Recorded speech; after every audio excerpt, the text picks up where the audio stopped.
kita yang aktif di dakwah ini, yang sudah merasa banyak melaksanakan amal-amal dakwawi ataupun amal-amal ibadah, barangkali ada semacam bisikan-bisikan ataupun persitan-persitan dalam hati kita, merasa cukup dengan amal kita. Kita seolah-olah sudah merasa min ahlil jannah. Kita sudah merasa layak untuk mendapatkan pahala yang banyak di sisi Allah. Namun siapa yang bisa menjamin amal-amal kita itu diterima di sisinya? Maka disinilah pentingnya kita untuk selalu evaluasi. Di surat Al-Ghasyiyah ayat 34 itu Allah berfirman, amilatun nasibah tasla naran hamiyah. Jadi pada hari kiamat nanti ada wajah-wajah yang takut karena mau dimasukkan ke neraka itu amilatun nasibah, yang sebenarnya dia telah banyak beramal dengan amal yang melelahkan, amal yang banyak tapi sia-sia. Yang pada akhirnya tasla naran hamiyah, dia masuk ke neraka yang menyala-nyala itu. Ibnu Katsir dalam tafsirnya memberikan penjelasan bahwa Umar bin Khattab suatu saat berjalan terus menemukan sebuah kuil. Di dalamnya ada seorang rahib Nasrani yang tekun beribadah. Kemudian dipanggil oleh Umar, sini kamu ya, dipanggil. Nah, pada saat dipanggil itulah rahib ini ada bekas-bekas ibadahnya yang luar biasa. Ada garutan-garutan kesusahan ataupun kecapean yang luar biasa yang telah dia lakukan karena telah banyak melaksanakan ibadah versinya ya, versi orang Nasrani ini. Maka Umar menangis pada saat itu, kemudian ditanyakan oleh para temannya, sahabat yang lainnya, kenapa wahai Khalifah Amirul Mukminin? Umar membacakan amilatun nasibah. Dia banyak beramal yang melelahkan, tapi sia-sia, tidak mendapatkan pahala apapun di sisi Allah Ta'ala. Nah, ikhwas kalian, walaupun ini adalah kaitannya terhadap orang non-muslim ya, tapi kita juga bisa mengambil pelajaran dari ayat-ayat seperti ini. Jangan sampai ayat-ayat ini terkena kepada kita, memberikan pelajaran kepada kita untuk selalu evaluasi dan muhasabah. Di surat Al-Kahfi 103-104 itu Allah memberikan peringatan kepada kita juga. Qul hal nunabbi'ukum fil akhsarina a'mala alladzina dhalla sa'yum fil hayatid dunya wa hum yahsabuna annahum yuhsinuna sun'a.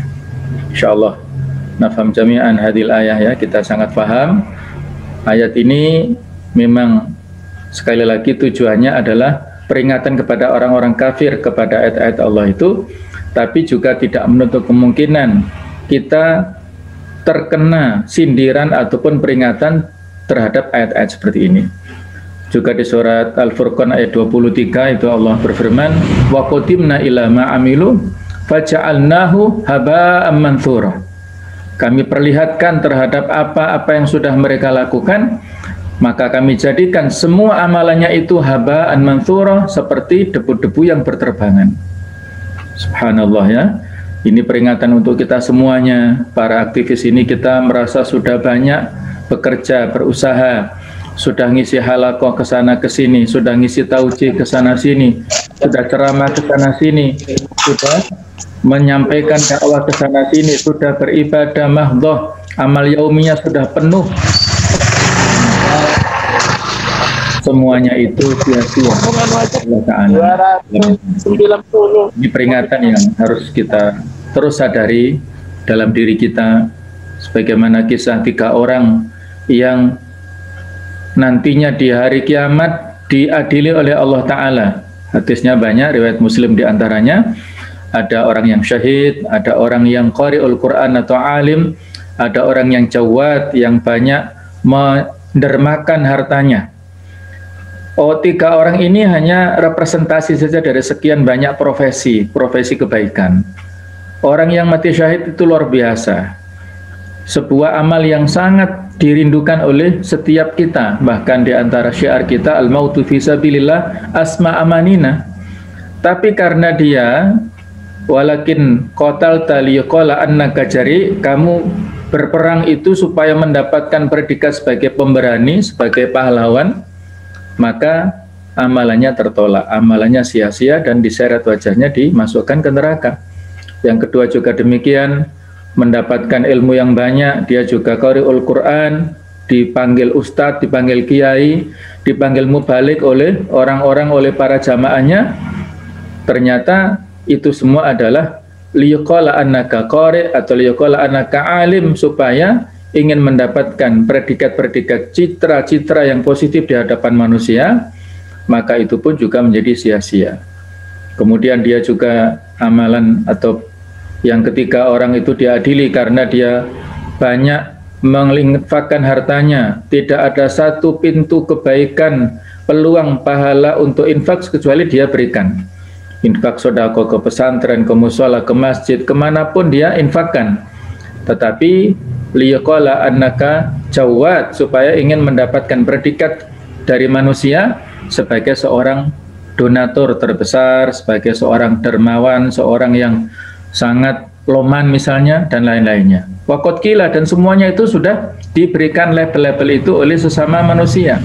Mereka menjadi ujub, kemudian bisa jadi gurur, bahkan menjadi takabur. Itulah yang bisa menghancurkan amal-amal mereka itu. Salah muhlikat syuhun muta' wa hawa mutaba' wa ijabul mar'i binafsih. Itulah yang harus kita waspadai bersama.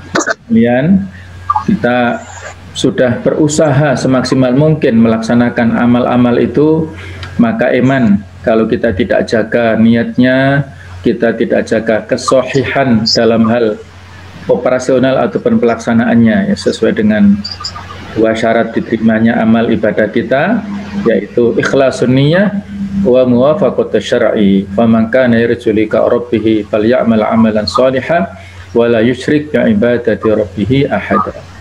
Inilah peringatan untuk diri saya pribadi dan antum semuanya. Mudah-mudahan kita selalu dalam bimbingan Allah Subhanahu wa ta'ala, dan amal-amal kita adalah amal-amal yang berkualitas, yang banyak, yang diterima Allah Ta'ala, yang dengan itulah insya Allah Allah memberikan rahmatnya kepada kita, dan dengan rahmatnya itulah kita akan masuk ke surganya kelak.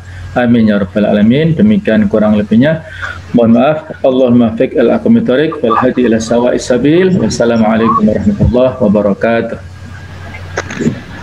Waalaikumsalam.